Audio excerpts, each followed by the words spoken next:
Hello, welcome to the Department of Molecular Genetics information session about our graduate programs.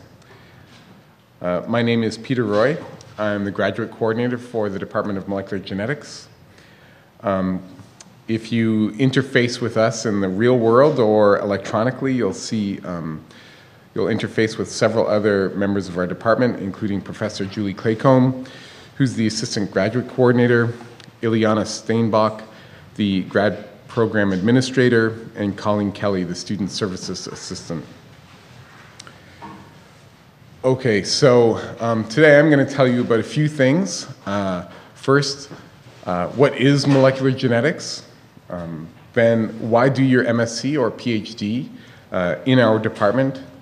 Tell you a little bit about the applications and the procedures for how to get into the department. And finally, I'll field any questions from the live audience or from the internet.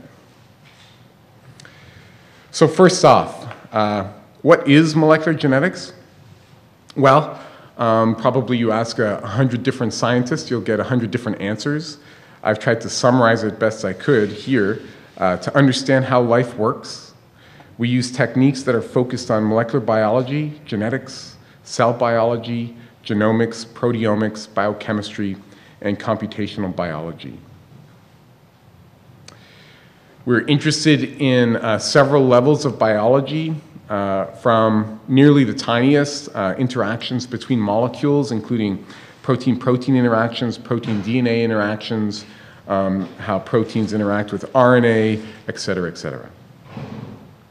System levels or system-level investigations where we're trying to understand the cell as a whole, how all of the molecules within the cell interact with one another, how cells work, taking a variety of different techniques, cell biology, genetics, what have you.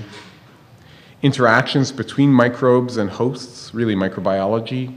Animal development, we're interested in human disease, better understanding human disease, and learning how to treat human diseases. All right, on to the second topic. Why do your MSc PhD in the Department of Molecular Genetics? There are many, many reasons. I've listed a few here. First off is the fact that our department is one of the few departments in Canada that offers rotations.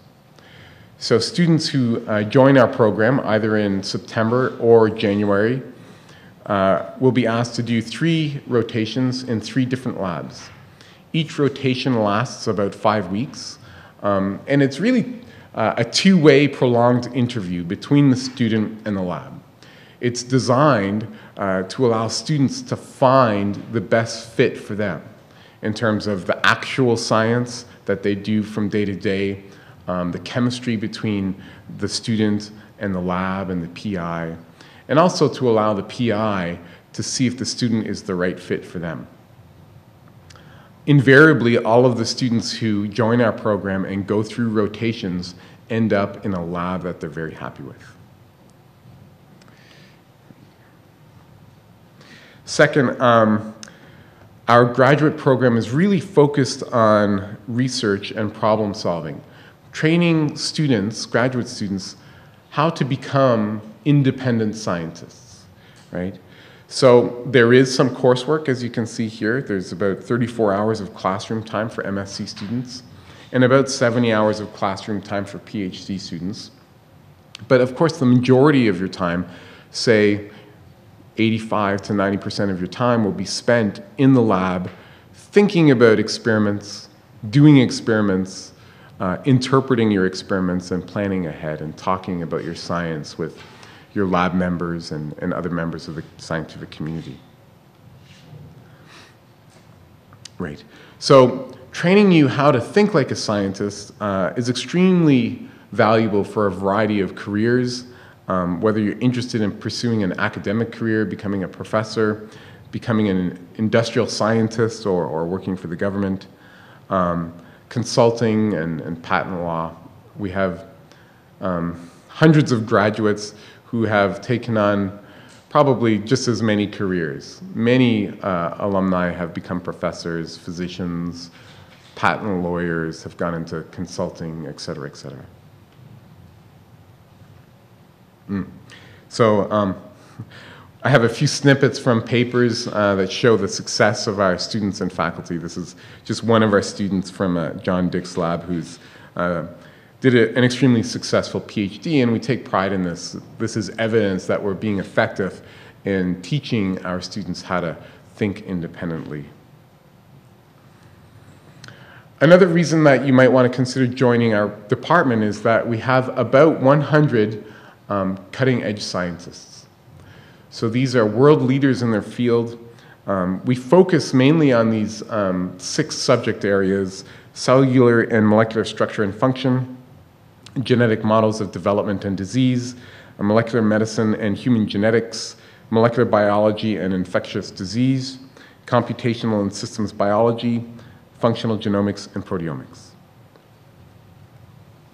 So again, highlighting some of our faculty here who are in some of these various fields. Here we have Steve Shear from the Department of Molecular Genetics, whose lab is at the Hospital for Sick Children, being touted for a possible Nobel Prize. Maybe next year, Steve, maybe next year. Then here we have Janet Rassant, the head of the Research Institute, again at Sick Kids Hospital, who's very well known for her work in early embryonic development of mammals. Gary Bader here showing one of his instruments, or the instrument that he's developed an algorithm for to read DNA very quickly with small sample volumes and get a readout for certain diseases. Very cool stuff that was in the Star the other week. Here's Ben Blankow at the Donnelly Center. All of these people are from the Department of Molecular Genetics, highlighted in the Toronto Star. Ben Blankow is a world leader in understanding alternative splicing. Right. So these people and the 95 other faculty members all have their labs in one of 5 different buildings distributed throughout the downtown core, the research district as it's called. Here on campus we have the Medical Sciences building where this talk is currently being held. Right next door is the Donnelly Center. Just down the street, we have the Ontario Institute for Cancer Research. We have a few faculty members in that building.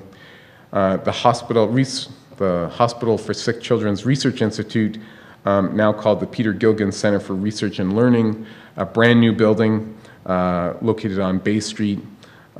Beautiful building. Many of our faculty members have state-of-the-art labs in that building. And also the Lunenfeld Tannenbaum Research Institute at Mount Sinai Hospital.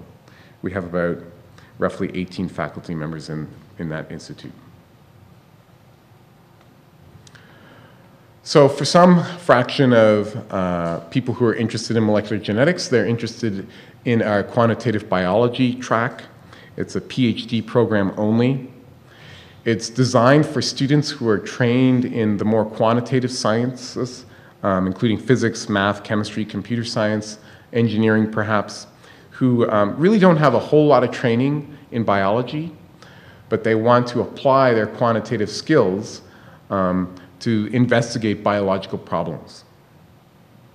So we provide a framework for them to learn biology in short order, at least the essential concepts.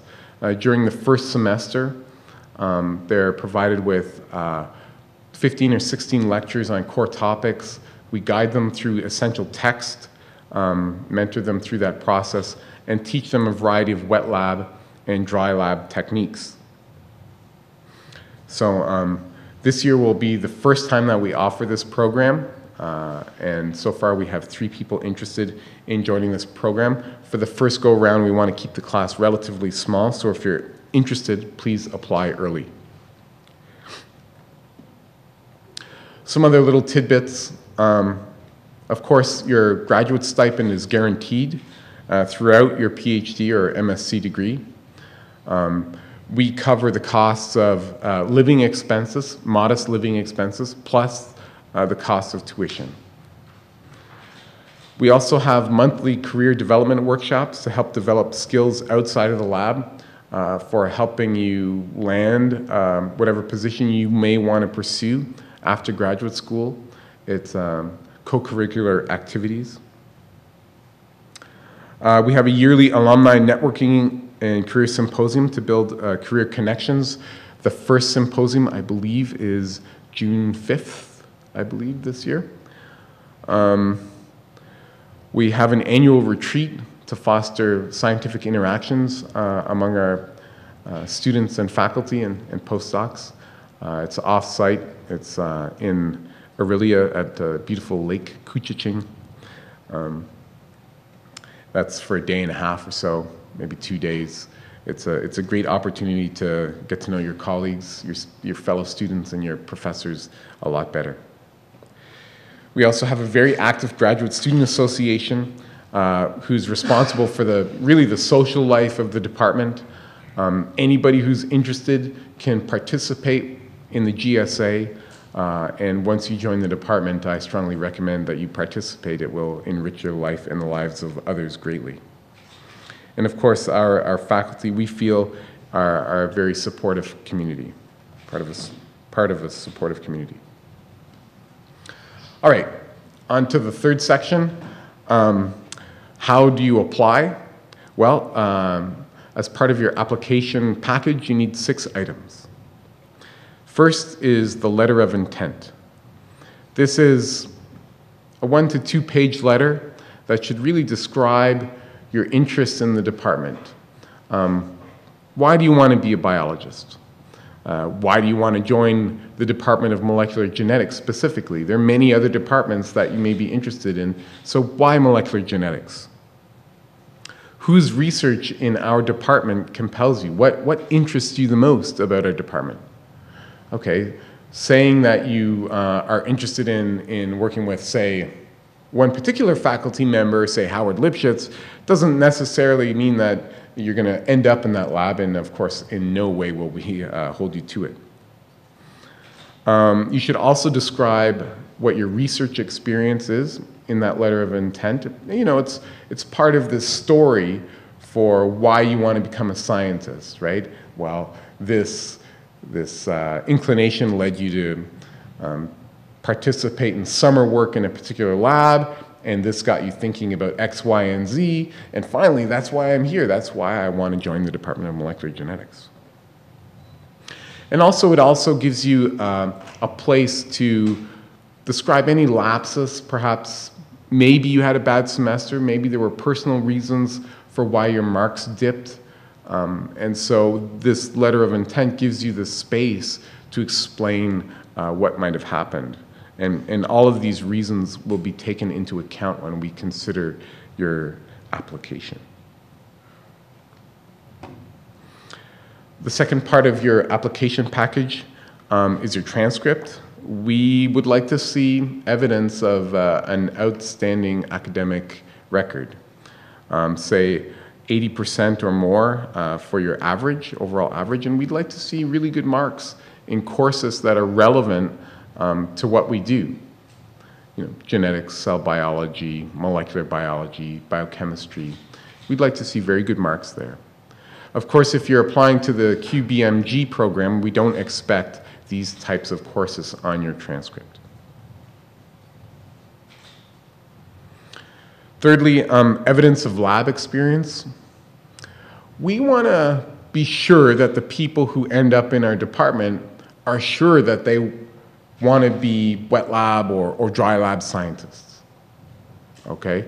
So you may be interested in fields of genetics, but if you've never really done it, then it's hard to know that you're going to love it, right? So we require our applicants to have some wet lab or dry lab experience. This may include summer work, second year, third year research projects, or your fourth year thesis. We need to have 2 letters of reference, at least 2. We will also accept the third. They should really be from professors, people who know you very well. Letters from, okay, so you need to have at least one PI write a letter, right? Understand that even though you may not interact with your PI very often, it's better to have the PI write the letter of reference than, say, the postdoc or the technician who you've been working with. The professor has a way of extracting information from his group and coming up with some decisions about what they think your abilities are and what your potential is as a research scientist. So get the PI to write the letter, at least one. If you've only ever had one lab experience, then what do? Do you get the other technician or a postdoc or a senior student in the lab to write the letter? No. Find somebody else who knows your abilities. I guess maybe perhaps a teaching assistant who's mentored you through a lab course throughout a semester, or a professor who knows you from a small class setting. That would be okay. But ideally, you'll have two PIs who know your work very well.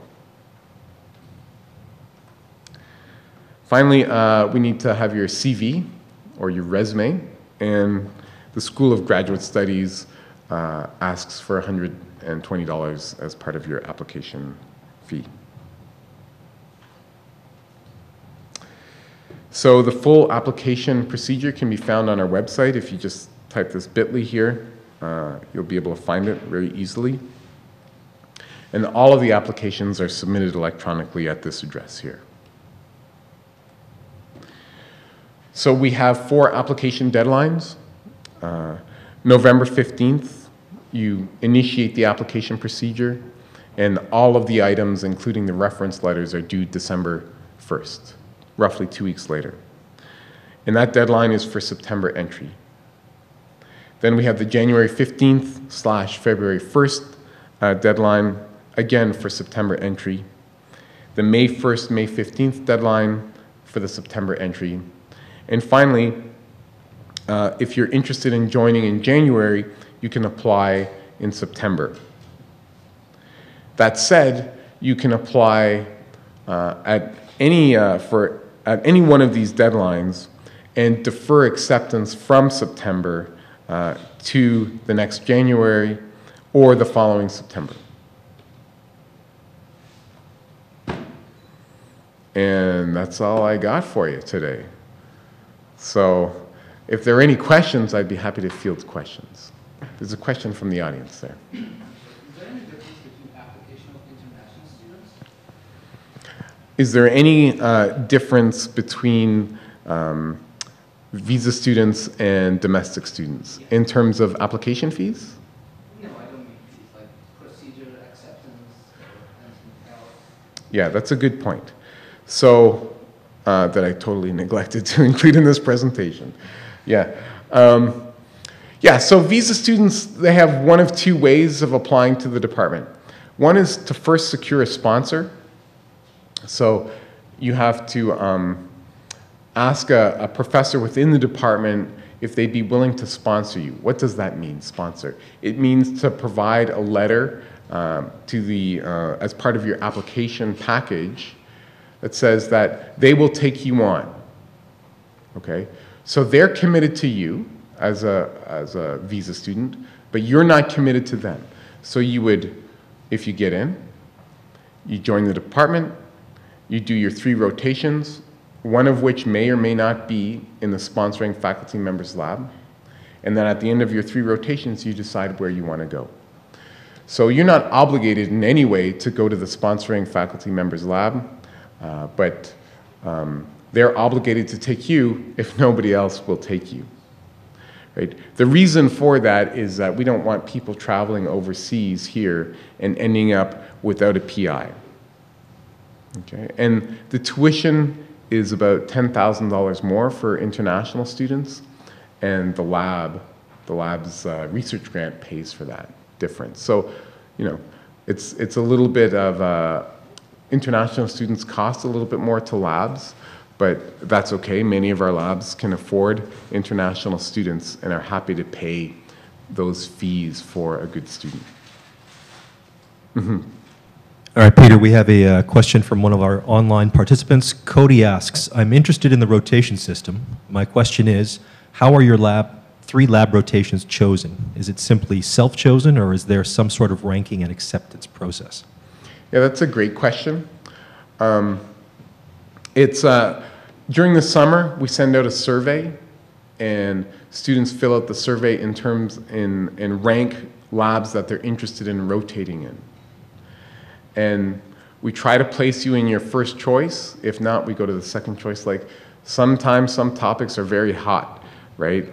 Stem cells, cancer, right? And we can't have 15 people rotating in one lab. So if 15 people apply to the same lab, then we'll put maybe 2 people in the first slot in that lab and then go to their second and third choice, okay?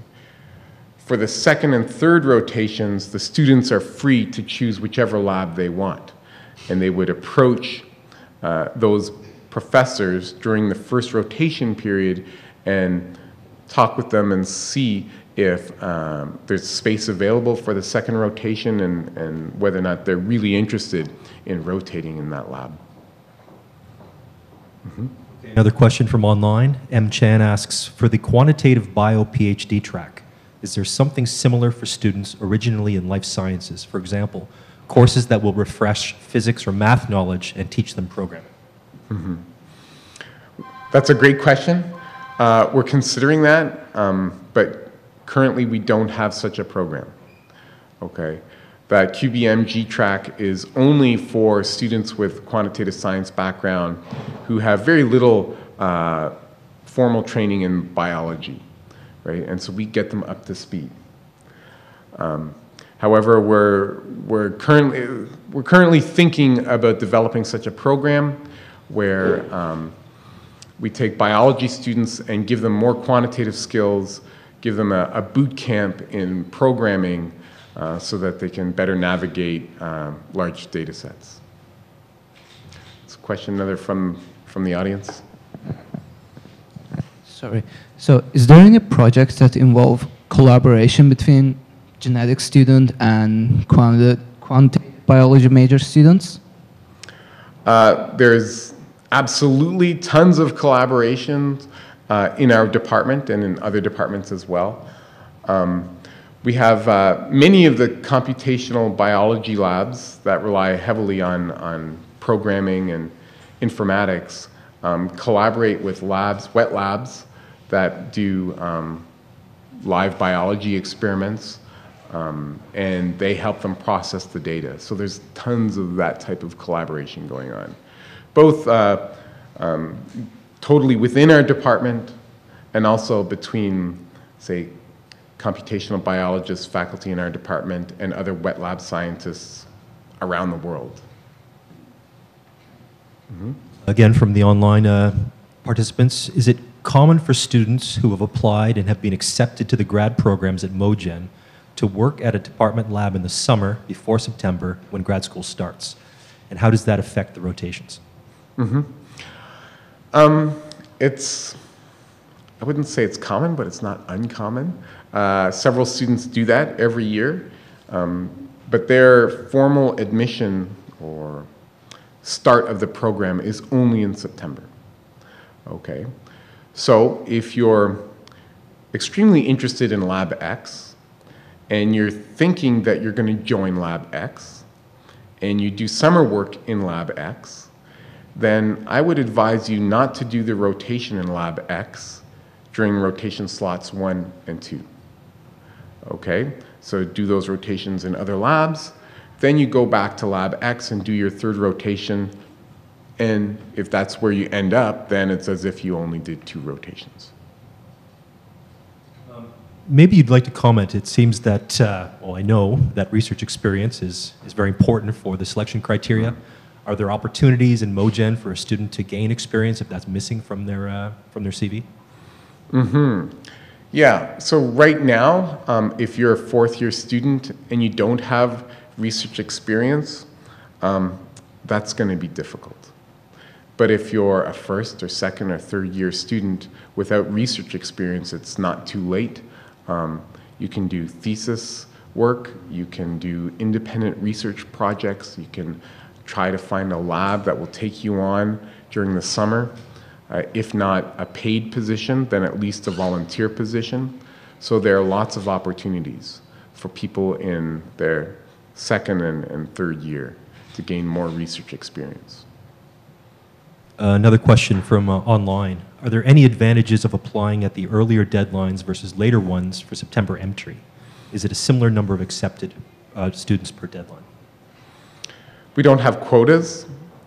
So from that perspective, no. It's not like our program fills up. We're one of the few departments where we're so well funded that we've never been oversubscribed for students. We're always interested in high quality applicants. That said, we now have an entrance scholarship, and those students who apply in November and in January will be offered those $2,000 entry scholarships. So from that perspective, there is a slight economic advantage to applying early.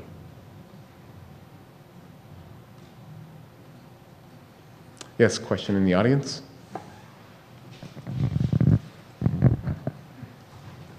Thank you. How would you compare the difficulty level between the master's and the PhD program? Like you said that there were 34 hours of like study for the master's and 70 hours for the PhD. So, like, are there like difficulties in the academic area, or are they the same? Because you're doing the research at the end and writing a thesis and everything else. I would argue that the level of difficulty in the two programs is equivalent. It's just one's of longer duration. You study your topic in much more depth, perhaps producing a few more papers than you otherwise would as an MSc student. But the day-to-day difficulty and the challenges are the same. Thank you.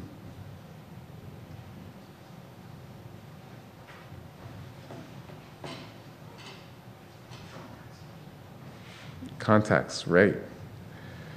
All right, so if you have any more questions. Oh, there's another question from the audience member. Could you describe the various career paths of someone who has a PhD from molecular genetics? Right, so we've talked a little bit about that already, just a late arriving audience member. But like I said earlier, many of our PhDs have gone on to become professors. Our MSc students and PhDs have gone into different career paths, professional schools, consulting. Some have even formed their own startups. So it's what you make of it, really. Our training provides you with the ability to think independently about science. And of course, everybody who is even thinking about graduate school is certainly competent in thinking about problems systematically. But in the Department of Molecular Genetics, we really emphasize thinking about scientific problems, right? Learning how to interpret data, right? And no matter what you do after a PhD or MSc, in the field of science, you're going to be thinking about data. How was it generated, right? What conclusions can I draw from this data? And that's really the strength of the program. Hi, I'm just wondering about the prospects of undergrads in different departments. Is there a preference for life science undergrads who have more training in molecular genetics, or do you still accept undergrads who take a specialist in, say, physiology? We have no preference. So long as you satisfy our minimum criteria, right? That you have lab experience, that if you're in the life sciences, that you've taken relevant courses, right? And that you've done well in those courses, and that you're well regarded by your letter writers, which I'm sure you are, then we consider your application the same as, say, a specialist in molecular genetics. There's no distinction there.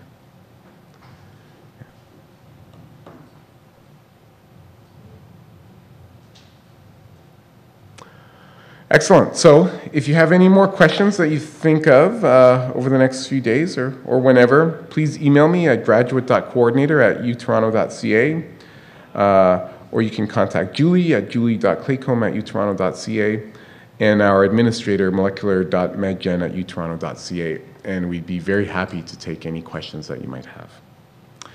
Thank you for your attention.